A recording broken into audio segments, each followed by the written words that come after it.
আমরা শান্তি সমাবেশ করছি, কারণ আমরা জননেত্রী শেখ হাসিনার নেতৃত্বে এই বাংলাদেশে উন্নয়ন, অগ্রগতি এবং শান্তি প্রতিষ্ঠা করেছি।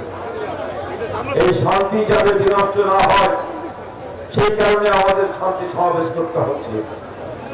এই বাংলাদেশে যারা অতীতে অশান্তি সৃষ্টি করেছে সেই বিএনপি এবং জামাত, যে বিএনপি জন্ম হয়েছিল ক্যান্টনমেন্টে বসে স্বাভাবিকভাবে, যার জন্ম হয়েছিল হত্যার মাধ্যমে, যার সৃষ্টি হয়েছিল ৭১ গণহত্যাকারী পাকিস্তানের নেতৃত্বে, তাদের মদতে যারা সৃষ্টির পর থেকেই বারবার এই দেশে অরাজক করেছে, এই দেশে অসুবিধা করেছে, এই দেশে হত্যা, খুন, গুমের রাজনীতি করেছে, যারা এই বাংলাদেশকে আগুন দিয়ে জ্বালিয়ে পড়ে ছারখার করে দিতে চেয়েছে, যারা চেষ্টা করেছিল এই বাংলাদেশকে ব্যর্থ রাষ্ট্রে পরিণত করার জন্য, পেট্রোল দিয়ে মানুষ পুড়ে হত্যা করেছে, গাড়ি ঘোড়া আগুন দিয়েছে, বিদ্যুৎ কেন্দ্র আগুন দিয়ে পুড়িয়ে দিয়েছে, মানুষকে গুলি করে হত্যা করেছে, সেই সন্ত্রাসী এবং নাশকতার দ্বারা সেই বিএনপি জামাত আবার সক্রিয় হয়েছে।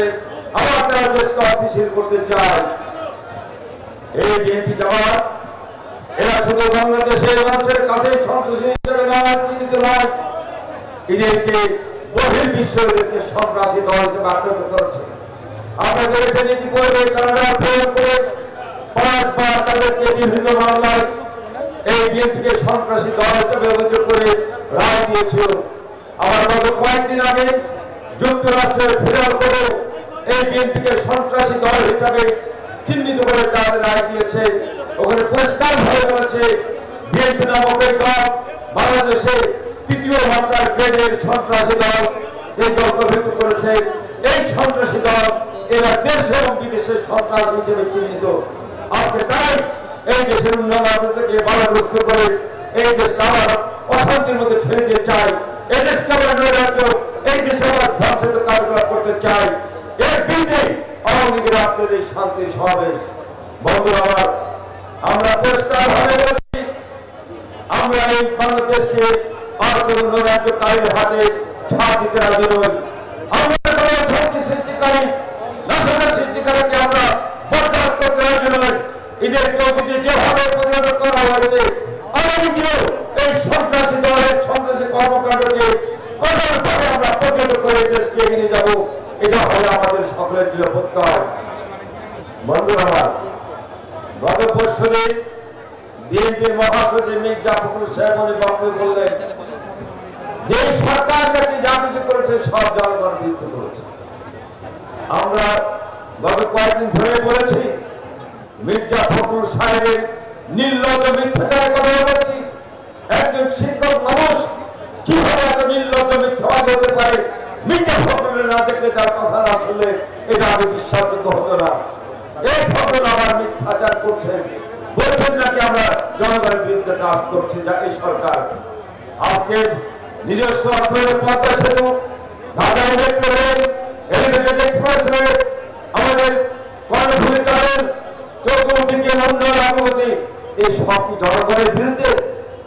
আজকে বিএনপি এবং জামাত যাদের লক্ষ্য ছিল এদেশের সম্পদ লুট করা, যাদের লক্ষ্য ছিল এই মানুষকে ব্যর্থ রাষ্ট্রে পরিণত করা, যারা নিজেরা ক্ষমতায় থাকতে কখনো উন্নয়ন অগ্রগতি করতে পারে নাই, মানুষকে পিছিয়ে নিয়ে গেছিল, সেই তাদের মুখে আবার এখন এই কথা শুনতে হচ্ছে। এর মধ্যে দিয়ে আবার প্রমাণিত এই বিএনপি সব দলের সকল নেতা কর্মী নির্লজ্জ মিথ্যাচারে লিপ্ত আছে। আমাদের সরকার, যদি শেখ হাসিনা সরকার এই দেশের উন্নয়ন অগ্রগতির কারণে আজকে বিশ্বের রোল মডেল, উন্নয়নের রোল মডেল হিসেবে বিবেচিত হয়েছে, এবং যার কারণে এই বাংলাদেশের ৭০ থেকে ৮০ ভাগ মানুষের সমর্থন এখনো আমাদের জননেত্রী শেখ হাসিনার প্রতি আছে। মির্জা ফখরুল নিজেই উনি বলেছেন, উনি আরো হতাশাগ্রস্ত হয়ে গেছেন।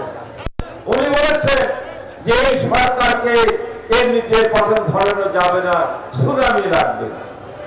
আমরা বহুবার আগে বলেছি, বহুবার বলেছি, এই সরকারের শিকড় বাংলার মাটির অনেক গভীরে। এটা বঙ্গবন্ধুর কন্যা জননেত্রী শেখ হাসিনা সরকার, এই সরকারকে ধাক্কা দিয়ে ফেলানো যাবে না। এই মধ্যে মির্জা ফখরুলের হয়েছে, উনি হতাশা ব্যক্ত করেছেন। যে তরুণ সমাজ যুব সমাজ তারা এগিয়ে আসছে না। তরুণ সমাজ যুব সমাজ কার পক্ষে এগিয়ে যাবে? আপনারা বলেছেন টেক ব্যাক বাংলাদেশ, আপনারা বাংলাদেশকে পিছনে নিয়ে যেতে চান। তরুণ সমাজ যুব সমাজ বাংলাদেশকে এগিয়ে নিয়ে যেতে চায়, তারা ভোট বাংলাদেশ চায়, যেটা শেখ হাসিনার নেতৃত্বে আজকে বাংলাদেশ এগিয়ে যাচ্ছে। সেই কারণে এই বিএনপির প্রতি কারো সমর্থন নেই, আজকে তারা হতাশায় নিমজ্জিত হয়েছে। আমি গতকালকে বলেছিলাম হতাশা তো মির্জা ফখরুল সবে শুরু হয়েছে, হতাশার সামনে আরো আছে। যখন আন্দোলনের নামে এই সমস্ত অপকর্ম করে কর্মীদেরকে ক্ষমতার মূলা ঝুলে দেখে উজ্জীবিত করে যখন আন্দোলন ব্যর্থ হয়, তখন আস্তে আস্তে হতাশায় ঢুকে যায়। এখন বিএনপি সেই হতাশাগ্রস্তের মধ্যে চলে গেছে। আমরা আহ্বান জানাবো মির্জা ফখরুল সাহেব, আর আপনাদের আন্দোলন খেলা অনেক হয়েছে, এবার একটু ঘরে ফিরে যান। আন্দোলন করে সরকার কিছু করা যাবে না।